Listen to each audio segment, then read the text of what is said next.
जरा कल्पना कीजिए कि आप गांव के लोग किसी गाछ में कहीं खेत खलियान में बैठे हैं और आपके बीच भेष बदलकर कभी गृह मंत्री या प्रधानमंत्री अचानक आ जाए, आपसे आपका हालचाल पूछे, गांव का हालचाल लें और उधर चले जाएं और खबर के माध्यम से आपको पता चले कि भैया हमारे गृह मंत्री आए थे, हमारे प्रधानमंत्री थे, आम आदमी बनकर हमारा हालचाल लेने के लिए, हमें पता नहीं था। उस वक्त आपको कैसा महसूस होगा? जो महसूस होगा यही महसूस इस वक्त नेपाल के जनता को हो रहा है। नेपाल के बहुत सारे ग्रामीण लोग बैठे हुए थे, बातें कर रहे थे। इसी बीच एक शख्स मास्क लगाए हुए उनके पास आते हैं। गांव के लोग कोई शहरी बाबू समझ करके, बाहर का राहगीर, यात्री, पर्यटक समझ करके उनसे बात करते हैं। फिर उनके बातों से ग्रामीणों को लगता है कि कहीं ये कोई हाकिम तो नहीं है। फिर ग्रामीण अपनी बात रखते हैं। जगह जगह ऐसे दृश्य आ रहे हैं। एक दृश्य आया है परसा जिला से। उस दृश्य में एक व्यक्ति मास्क लगाए हुए हैं और ग्रामीण कह रहे हैं, वो देखिए सर, वो देखिए वहां गाछ में बाइक, बहुत सारा बाइक लगा हुआ है, आप यहां रुक कर देखिए, थोड़े ही देर में सब निकलेगा, तस्करों का जखीरा होगा और फिर सब सामान पास करेगा। ये विभिन्न तरह की समस्याएं बताया गया, सड़क से लेकर विभिन्न सारी चीजों को। और गृह मंत्री के रूप में जो आम आदमी बने थे सुदून गुरुंग, वो एक इतिहास लिख रहे थे। गृह मंत्री सुदून गुरुंग जो युवा है, आंदोलन कई शहादत के बाद बालेंद्र की सरकार आई, सुदून गुरुंग गृह मंत्री बने, उन पर आरोप लगा, फिर आरोप से बरी हुए और फिर गृह मंत्री बने। इस बीच एक सुखद दृश्य ने पूरे दुनिया का ध्यान खींचा है। पूरे दुनिया में सोशल मीडिया में वायरल एक वीडियो तहलका मचा रहा है। उस वीडियो में एक शख्स मास्क लगाए हुए हैं, सामने ग्रामीण है, ग्रामीणों से वो बात सुनते हैं, सबसे बात करते हैं जैसे गांव देहात का कोई युवा अपने बुजुर्गों के बीच बैठकर बात करता है, कलेजा धन्य हो जाता है। सुदून गुरुंग है गृह मंत्री, अचानक अकेले निकल गए, ना कोई सुरक्षा व्यवस्था ना कुछ भी। नेपाल के लोगों से हालचाल लेने लगे। ग्रामीणों ने भी खुलकर उन्हें अपना दर्द बताया। हम आपको बता रहे हैं, हमारे साथ कुछ देर रुकिएगा। हे युवा गृह मंत्री सुदून गुरुंग जी, नेपाल हमारा प्यारा मित्र देश है। मित्रता की परिभाषा शायद आजकल लोग भूल गए, हमारे यहां ज्यादातर लोग भूले हुए हैं, आपके यहां भी बहुत सारे लोग भूले हुए हैं। मित्रता का मतलब क्या है? आज आपकी सत्ता है, शासन है, हमारी जो सोच है मित्रता की, हम आपको बता रहे हैं। और सुनिए वो आलोचक लोग जो कहते हैं ना कि क्या आप नहीं चाहते हैं कि नेपाल में हम लोग जाएं। अरे भैया, नेपाल में अगर कोई व्यक्ति अपनी मां को, बहन को, पत्नी को बैठा कर जा रहे हैं, हाथों में गिफ्ट लेकर जा रहे हैं, कोई मां 1 किलो सरसों तेल, थोड़ा चूरा लेकर, नमक लेकर जा रही है, समझ में आता है। लेकिन वैसे लोगों को तो भंसार पर सुदून गुरुंग जी रोका जाता है, वैसे लोगों को तो भंसार काटा जाता है। लेकिन बाइक पर, 4 चक्का वाहन पर तस्करी हो रही है, उसके बारे में भी कुछ लोग कहते हैं कि हम लोग नहीं आ जाएं। जरा सोचिएगा गौर से सुदून गुरुंग जी, आप आए, आपको ग्रामीणों ने बताया, आपने देखा कि किस तरह तस्करों का जमावड़ा होता है। ये जो तस्कर है ना, ये मित्रता की आड़ में नाजायज फायदा उठाना चाहते हैं और इनको मदद करते हैं वो जिम्मेदार जिनको सरकार वेतन देती है। हम आपको बता रहे हैं, आप युवा हैं, लेकिन मेरी भी नजरों से मित्रता को समझिए। हमारी मैया, हमारी बहनें, हमारी बेटियां, उधर की मैया, उधर की बहनें जब बॉर्डर पार करें ना, अपने लोगों के लिए सनेस और गिफ्ट लेकर जाए ना, तो वहां जवान इज्जत से चेकिंग करे और कहे कि मैया, ये बहन कहां जा रहे हैं?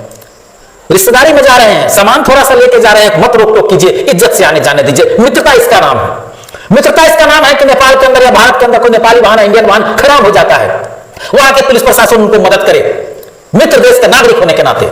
मित्रता का मतलब है कि हम नेपाल में जा रहे हैं, वो यहां आ रहे हैं, नियम आपके देश का है, नियम मेरे देश का, हम दोनों देश के नियम का पालन करें। मित्रता का मतलब यह है। मित्रता का मतलब यह नहीं है कि बाइक पर सामान लाद लिए, 4 चक्का पर सामान लाद लिए, सूखा नशा को भेज दिए, युवाओं को बर्बाद कर दिए।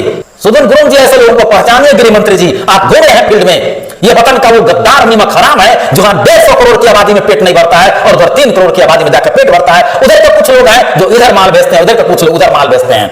ऐसे लोगों को जिस तरह का सजा देना है, शूट एंड साइट करना है, कीजिए। मगर हम लोग, हमारी मैया, हमारी बहनें, हमारी बेटियां आती जाती हैं, तो वही व्यवहार होना चाहिए जो राम और सीता के साथ होता था। वही व्यवहार होना चाहिए जो माता का बेटा के साथ होता है और बेटा का मां के साथ होता है। बॉर्डर पर चेकिंग हो, सघन चेकिंग हो, मगर सम्मान के साथ हो। सुदून गुरुंग जी, आप आम जनता के बीच में गए हैं और कहा उसी से जाता है, शिकवे शिकायत उसी से होती है जो मर्द होता है, जो काम करता है। अरे निकम्मों से तो मुर्दारी शिकायत नहीं करते हैं, हम तो जिंदा इंसान है साहब, हम क्या शिकायत करेंगे आपसे? निश्चित रूप से आप वो जिंदा व्यक्ति हैं, आप वो गृह मंत्री हैं जिन्होंने राजा काल का याद दिलाया है कि आप जनता के बीच में गए हैं। लेकिन ये जो तस्कर है, ये जो मवाली है, ये वतन का गद्दार है, जो मित्रता की याद में कहता है कि हम नेपाल नहीं जाए, हम इंडिया नहीं आ जाए। अरे 8 किलोमीटर तक तुमको बाइक लेकर के जाना, पूजा कटाओ और जाओ, अंदर जाओ। भंसार का वहां का नियम है। एक भी शरीफ आदमी, आम आदमी ये नहीं कहता है कि हमको अंदर क्यों नहीं जाने दिया। भैया नेपाल का नियम है, तुम क्यों नहीं अमेरिका के पास चिल्लाते हो, क्यों नहीं दूसरे के पास चिल्लाते हो? वो एक देश है, पहले अपनी सुरक्षा देखेगा। हम बाइक पर लाद लिए नशा का जखीरा, तस्कर, मवाली, वतन का गद्दार समझो। जो भी ऐसे तस्करों का समर्थक है वो वतन का गद्दार है। इस मिट्टी से उसे मोहब्बत नहीं है, वो मानवता का दुश्मन है। हाँ, खड़ा होना है तो आओ, उस मां के साथ खड़ा हो, उस बहन के साथ खड़ा हो जो नेपाल जाता है, जो नेपाल जाती है, वहां से यहां आते और यहां से वहां जाते हैं। उन्हें कष्ट नहीं होना चाहिए। एक दर्जन केला जैसे कुचल दिया गया, एक डब्बा सरसों तेल फेंका गया। मैं देखा हूं, 2.5 दशक से ज्यादा पत्रकारिता मैंने देखा है। 1 किलो सरसों तेल के डब्बा को तोड़ा गया था, इधर का जवान तोड़े, चल का जवान तोड़े। तस्कर जिम्मेदारों का कुटुंब है, दमाद है, वो जाएगा, उससे बात करेगा, उसको जाने देगा, उससे खुसर खुसर बात करेगा। और आम आदमी उसका दुश्मन है। मैं आम आदमी के लिए लड़ता हूं। और कुछ लोग कहते हैं कि लोग शराब तेरे शराबों ने जी भर कर, यार शराबों वतन के लिए हम शराब सुनने के लिए तैयार है। खासकर उस मां बहन को अगर पता होगा, समझाने वाले गलत समझाते हैं, जाओ खेत खलियान में और उस मां को समझाओ कि तुम्हारे बेटा को नशा की जद से बचाने के लिए पत्रकार काम करता है। जाकर समझाओ कि बॉर्डर पर तुम्हें दिक्कत नहीं आने जाने में, अपनी बेटी से मिलने में, इसलिए पत्रकार संघर्ष करता है। वो मां कभी भी मेरे लिए दुआ मांगेगी, लेकिन जाकर उसे उल्टा समझाओगे तो वो क्या करेगी? निश्चित रूप से मुझे फर्क इससे नहीं पड़ता है। घेर दो अपने चौहद्दी को, हर जगह खड़ा कर दो दुश्मन। ये वतन के लिए मैं जीता हूं और वतन के साथ साथ भारत और नेपाल के लोगों के लिए जीता हूं। उस तरह का भी लोग और इधर का भी लोग, उनका उस मां का बेटा और इस मां का बेटा नशा से बचे, ये मेरी कामना है। और सुदन गुरुंग जी, आप आदमी उस लोगों के बीच में है, ग्रामीणों के बीच में है। ग्रामीणों ने आपको बताया है। निश्चित रूप से आपका गृह मंत्रालय ने जिस तरह से फोर्स बढ़ाया था, जिस तरह से चौरबा बॉर्डर पर लकड़ी धूप का पकड़ाया था और आपके यहां फोर्स बढ़ा था, शक्ति बढ़ाई गई थी। मध्य प्रदेश 2 का हाल जान लीजिए। कई ऑडियो वायरल हो चुका है, भारी घोटाला है, गड़बड़ झाला है। और इस पार के भी सुरक्षाकर्मी, आपसे हम फिर से कहेंगे, आप काम कर रहे हैं, दिखला रहे हैं, मीडिया को भी दिखला रहे हैं कि हम जब्त करते हैं, लेकिन साहब समुद्र का एक बूंद दिखला रहे हैं। उधर से अगर माल तस्करी होकर आ रही है, चाहे इधर से नेपाल में जाकर पकड़ी जा रही है। कहां से गई नेपाल में? पाकिस्तान से, अमेरिका से, दुबई से, हांगकांग से या भारत से? अगर भारत से गया तो सीमा से गई या हवाई जहाज से उड़ करके नेपाल चली गई, या उधर से उड़ के नेपाल से इंडिया चलाया? कहां है आपका फोर्स बॉर्डर पे? निश्चित रूप से कुछ कमी है और इस कमी को दूर कीजिए। अगर वतन से मोहब्बत है सबको, तो अपने अपने वतन के लिए और मानवता के लिए जिंदा रहिए और एक मां के बेटा को नशा से बचाइए। सुदन गुरुंग जी, इसी तरह काम करते रहिए। मुझे उम्मीद है कि ये युवा सरकार बेहतर करेगी।